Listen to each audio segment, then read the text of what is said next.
Morning everybody, and it's great to have the opportunity to get up and give a presentation today along with Tim. So there's a few groups that we're going to represent. So we're going to represent some of the Queensland Department of Agriculture and Fisheries and Forestry work that's done through Biosecurity Queensland, represent CSIRO work, and also work done by the University of Queensland, particularly Associate Professor Vic Galea.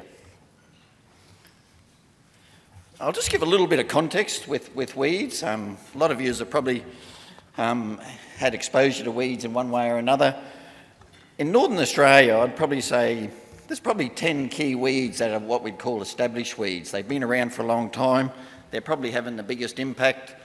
They're often declared in legislation in the various states and territories. Some have got this declaration as a weed of national significance. We call them WANs.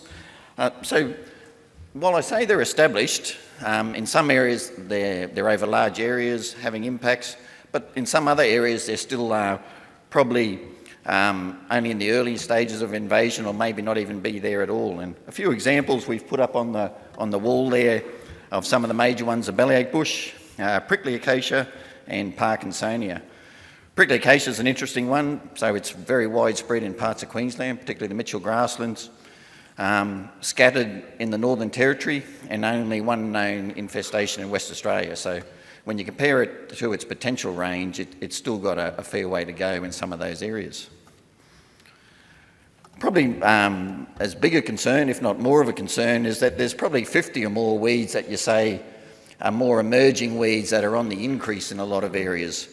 And a couple of examples here is Siam weed was the target of an eradication program, which has now gone to a management program, so it's certainly one to be on the lookout.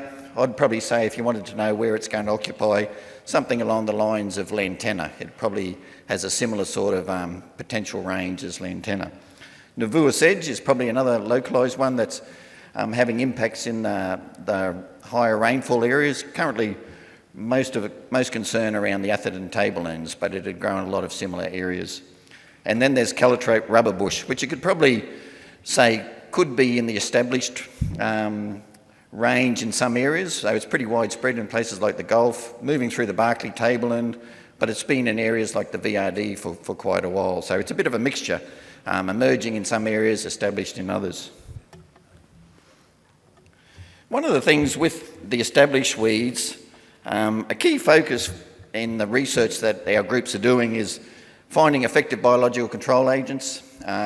We heard that one of the big things for the beef industry is to try and reduce production costs, and finding effective biocontrol agents is something that can help with that aspect, because it takes away having the need to rely solely on traditional control techniques like use of herbicides or machinery.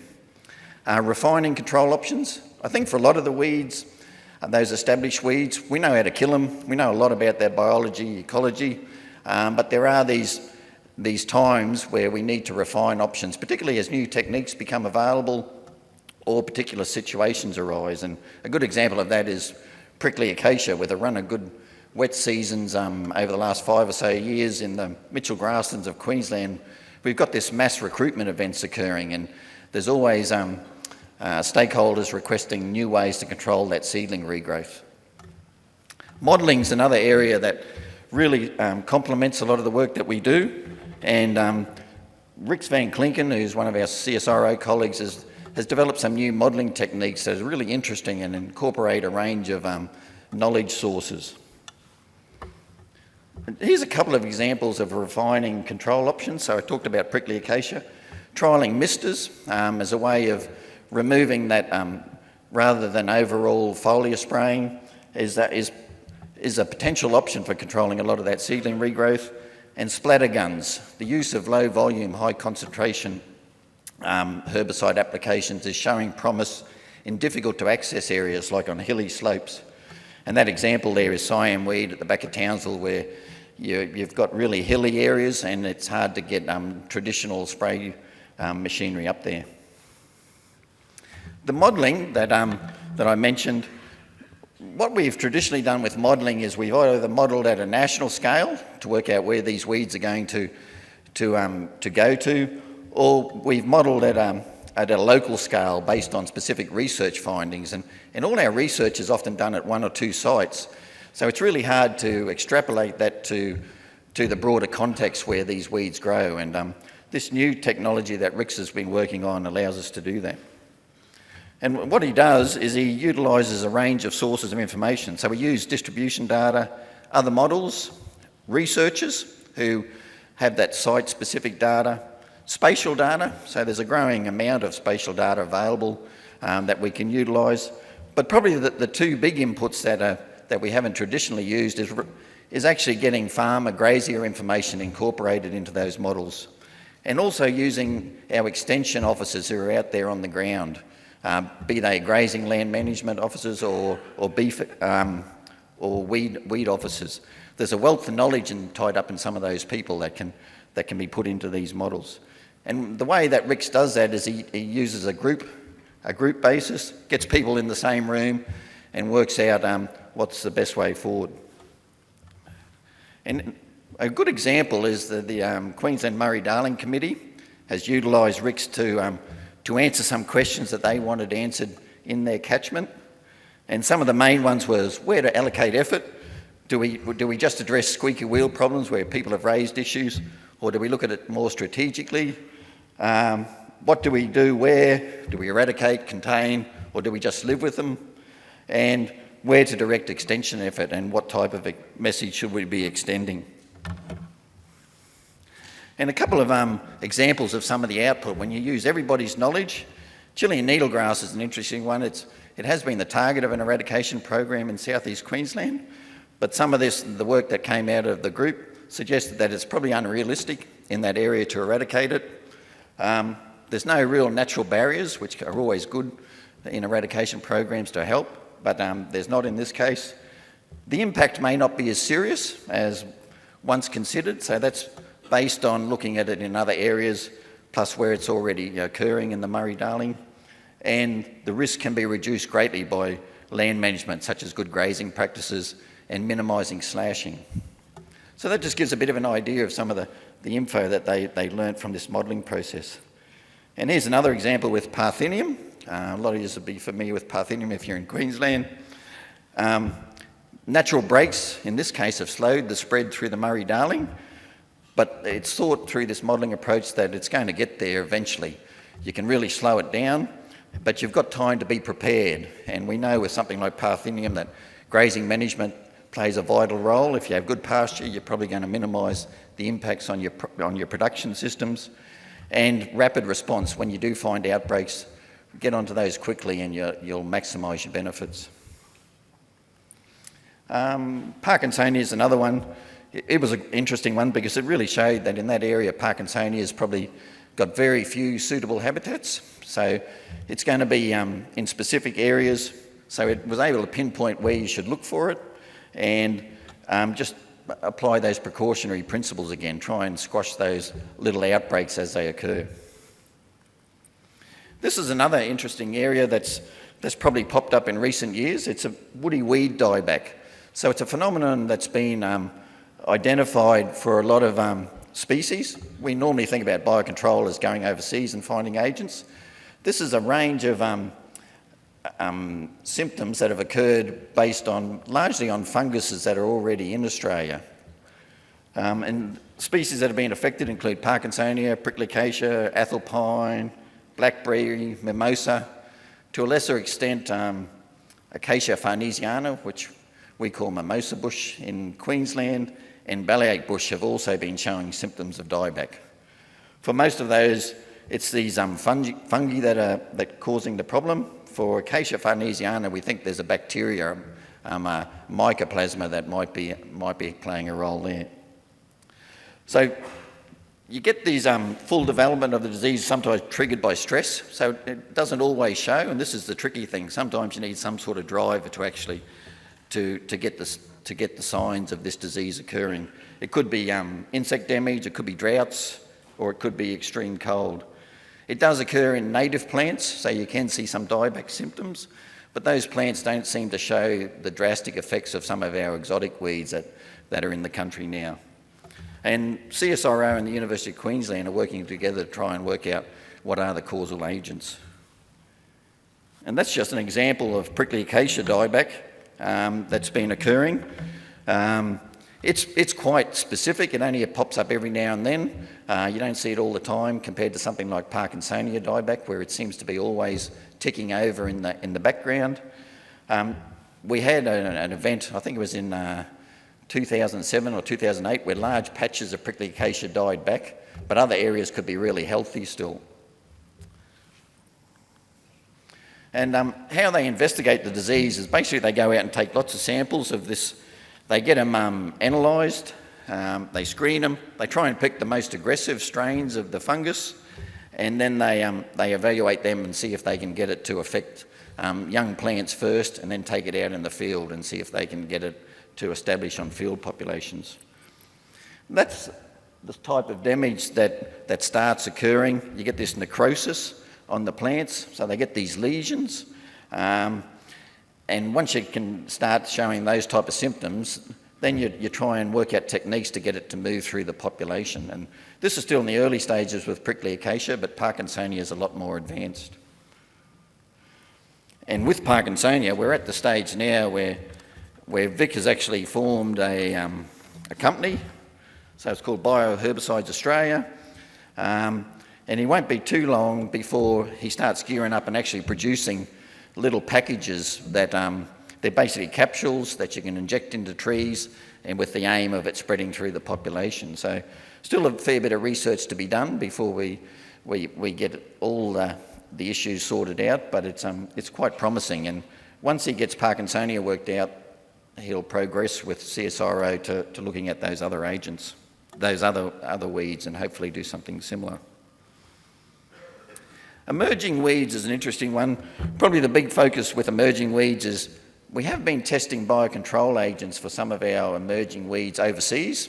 So to try and help those countries, but also gain information that might help us when we get when these weeds expand in Australia. And Tim will talk a bit about Siam weed in the next component. So Siam weed is one where we've been doing work for about 8 or 9 years overseas on biocontrol. The other thing is identifying control options in ecology studies, just understanding those plants better and making sure we do have techniques to kill them. And I mentioned that calotrope rubber bush is an emerging weed. That's it. It's probably the prettiest weed I've ever worked on, and it's probably my favourite weed I've ever worked on. It doesn't have thorns, so it's a great one. All the others you seem to come out with scratches all over you. And what we've been doing is we've teed up with Charles Darwin University in the Northern Territory, Department of Land Resource Management, and this is MLA funded. A lot of the work that I've shown so far is MLA funded, and the priority is to better understand its ecology, quantify how invasive it is in areas, work out how to improve control options, and just see how quickly it moves through the landscape, because you can see that picture on the bottom there. It's wind dispersed and it pops up in areas all over the place, so it is quite a frightening plant and a bit like rubber vine. And this is the findings that we've had so far. We've got a better understanding of how to kill it. We know it spreads large distances. The seed bank is short-lived, so that's a good weakness. So some of those ecology studies are starting to pay dividends. It can flower and produce pods all year round, so that's a bit of a negative, although it does have a peak season probably towards the end of spring and in summer. The pollination process is really complex, so some areas you get lots of pods produced and others you don't, and it seems to be a bit with the timing of when those pollinators are around and if they are around. And it's another one where we've got some natural dieback. So we've actually, in some areas in the Gulf, we're getting huge patches of dying back. So hopefully it's another one we can throw into the mix with Vic's work and try and find the causal agents and maybe get a product that we can move into other areas down the track. And that's my section. Thank you.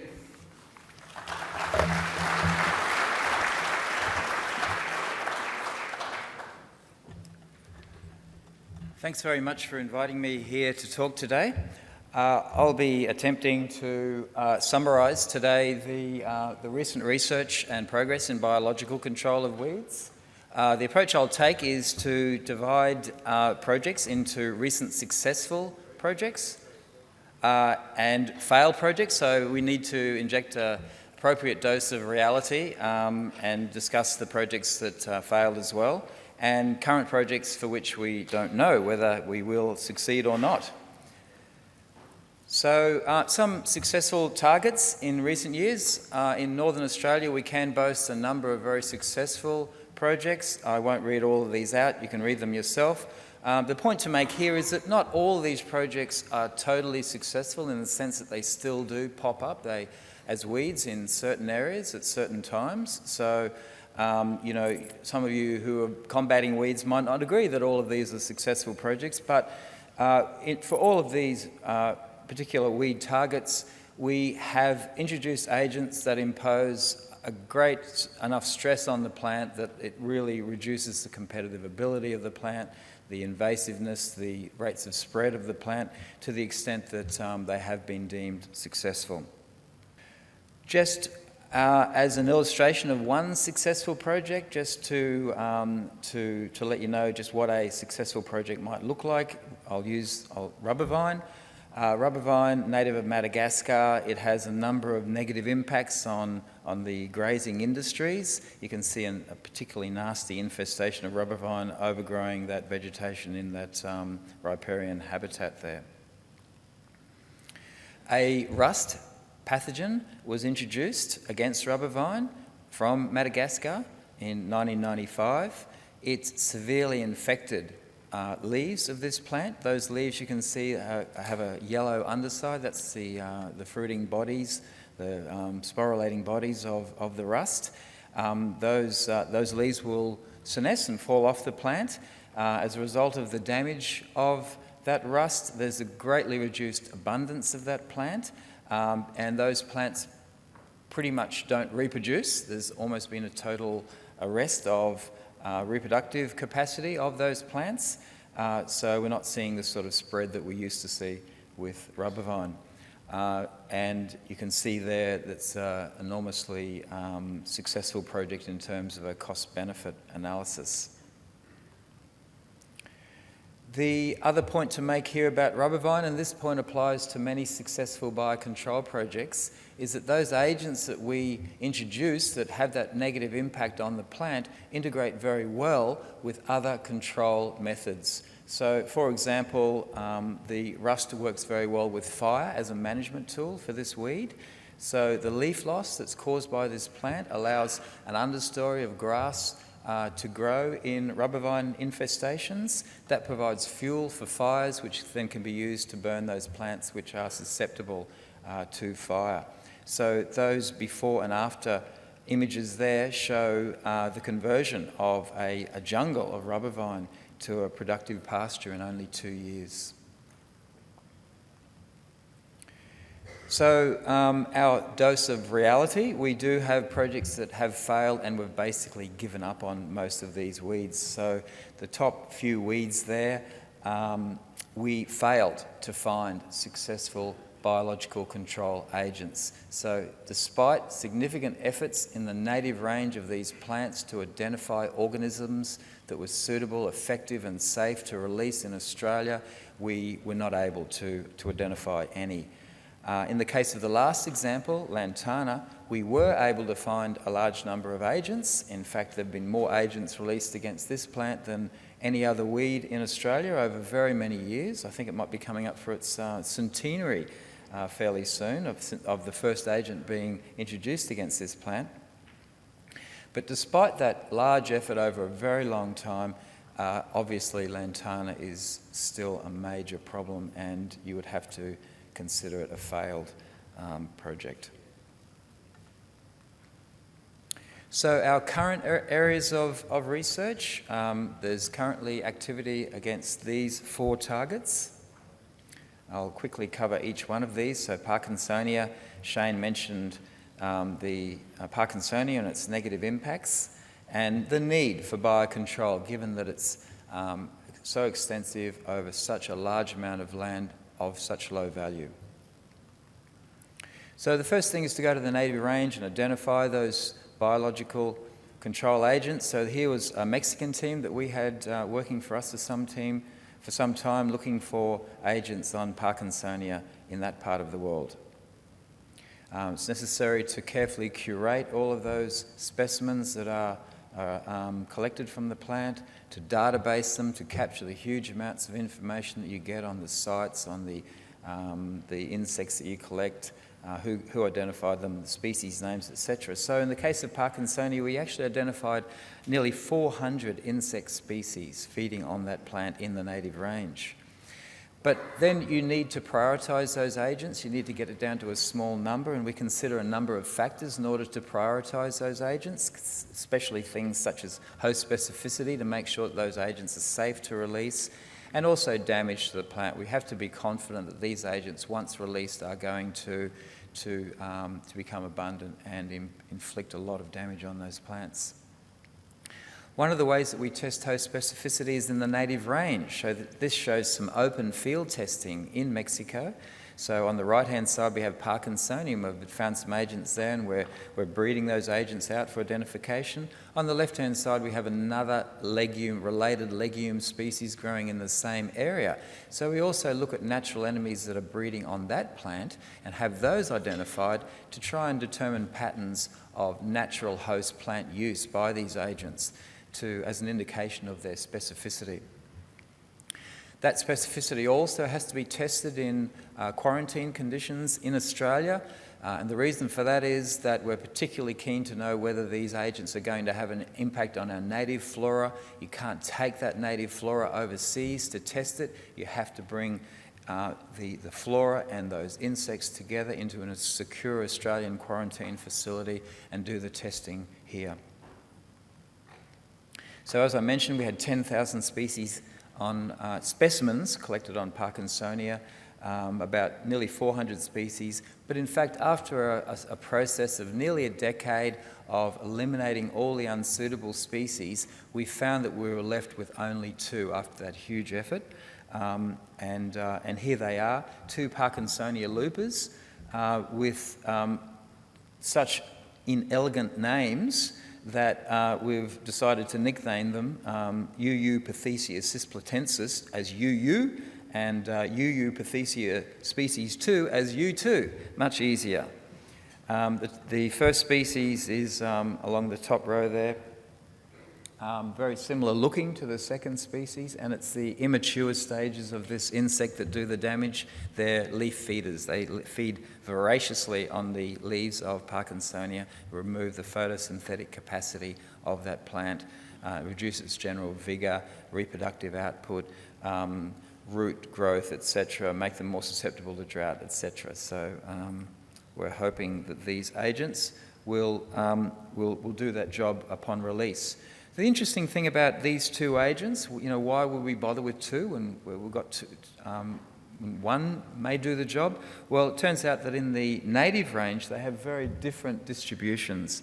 So the second agent has a much more northerly and inland distribution to the first agent. So they should be, the expectation is that they will be complementary to each other, that they will occupy different parts of the landscape once they're released in Australia and inflict a greater overall level of damage on this plant that's very broadly distributed here. And climate matching is a very important part of the work that we do. We need to know whether these agents, we need to predict whether these agents are going to be well adapted to the areas where we're releasing them in Australia. There's a number of approaches you can take to match climates, but just one example here is where we've taken the climate of a particularly dense infestations of Parkinsonia in Australia and looked at the matches of that climate in Argentina and South America, and we can see from there that those 2 agents, their distribution, which is in this area here, matches very well with the distribution of the target weed in Australia. So the future for Parkinsonia is to mass rear these agents, release them in large numbers, broadly in as many areas as possible, and importantly to evaluate the establishment and the eventual impact of these agents on their host plant. Bellyache bush is the next example, just very quickly, another wands, and there's the impacts that it has on pastoralism in northern Australia. And it's not looking quite so promising with this particular target. We did introduce the Bellyache bush jewel bug. Shane mentioned that calotrope's his favourite weed because it's got a pretty flower. Well, you got to admit that that's even prettier, Shane. But the next phase of this project is identified that there was a rust pathogen available in the native range that inflicts damage on this plant. That rust pathogen's been largely tested, and there's a discussion going on at the moment as to whether an application for release will be made, because it does have some minor non-target impacts on other plant species, and in particular Eutrophic curcus, which is also a weed but also potentially a biodiesel fuel crop in Australia. Prickly acacia, we're at a similar stage in the testing of this plant, in which we're working our way through a number of high priority agents that have been identified. There's been a number knocked off because they failed testing, they weren't adequately specific, but there's a number as well shown here that we're currently being tested, and hopefully they will be proven to be sufficiently safe to be released. Siam weed, Chromolaena. This is an interesting one. This shows Siam weed in East Timor, just giving an example of the sort of potential this weed has. It's interesting because this weed is one of the most notorious weeds of tropical parts of the world. It's only got into Australia in relatively recent times, but having been a weed of other parts of the world for a very long time, it's been the target of biological control programs by other countries. So normally in Australia, we lead a lot of biocontrol work globally. We develop agents that we release here, and then we make them available to other countries with similar weed problems, but without the sort of capacity, the scientific capacity that we have to be able to do this work. In the case of Siam weed, the reverse is actually happening. We're piggybacking on the effort of other countries to develop biocontrol agents, and this agent in particular, the cessid fly from South America, which has been proven to be entirely specific in testing in other countries and effective upon release, has now been tested for its suitability for Australia, and we expect that an application will be made for its release in the near future. And that's just a before and after picture. The top one's before, and the bottom one's after in PNG, infestations of Siam weed, and some of the data that's necessary to collect to prove the efficacy of these biocontrol agents. As I mentioned, we expect to apply for its release in Australia very soon. So just to summarise, we have had some great successes in Northern Australia, but success is not guaranteed. For various reasons, sometimes we have to admit failure. And even for those projects that fail, there are considerable investments required and long time frames as well. However, the benefit to cost ratios on successful projects are extremely impressive. And even if you look overall at biological control and include the costs of the projects that failed, the overall cost-benefit ratios are highly favourable. So I'll leave it there. Thank you very much.